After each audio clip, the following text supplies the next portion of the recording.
Government of India has announced gas price hike for the entire oil and gas sector, whereby the CCEA, that is Cabinet Committee on Economic Affairs, has accepted the Rangarajan Committee formula for gas price revision. The formula actually comprises of two things. One is the cost of imported LNG into India, and the second is the average of gas prices at the three hubs, that is Europe, US, and Japan.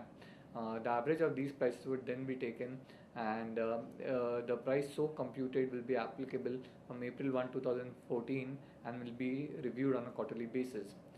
If the formula would have to be applied with immediate effect, the gas prices would have been revised to $6.7 per MMBTU.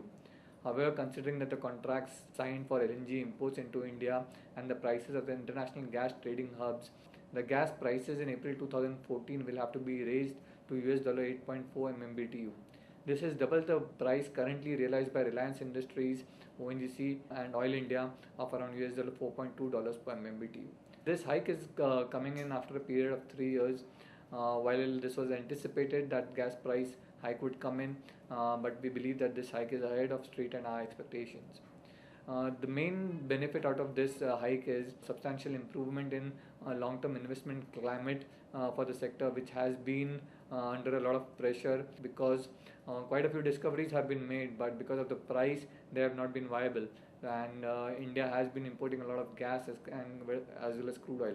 So energy security has been an issue, and with increased investments in the sector, the energy security issue could be resolved substantially. The impact on the companies, FY15 estimated EPS estimates for ONGC and Oil India will increase by 30%, while that of Reliance Industries will go up by 5%. Petrol and LNG will gain from improved relative attractiveness of RLNG versus domestically produced gas, and that will lead to an increase in demand for spot LNG. Again, India, being a very marginal player in the gas sector, will see a minuscule benefit, and GIL will see the biggest negative impact as it uses gas as a feedstock for its petrochemical as well as LPG segments. But it has to be seen as to how the government pans out the subsidy sharing pattern, and whether ONGC and Oil India are incrementally burdened to offset the higher subsidies given to power and fertilizer sectors. And it is also critical that GAIL should be removed from the subsidy sharing pattern now that it's not taking any lower priced gas.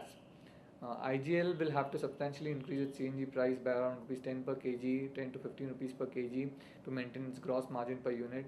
However, this will reduce the relative attractiveness of CNG with petrol and diesel, leading to constrained voluntary conversions to CNG, and will have a volume impact.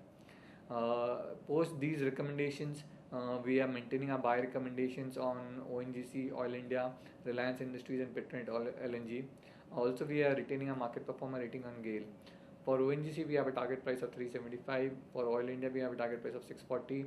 Reliance, we have a target price of 940. Petronet LNG around 160. And GAIL, we have a target price of around 320. Thank you.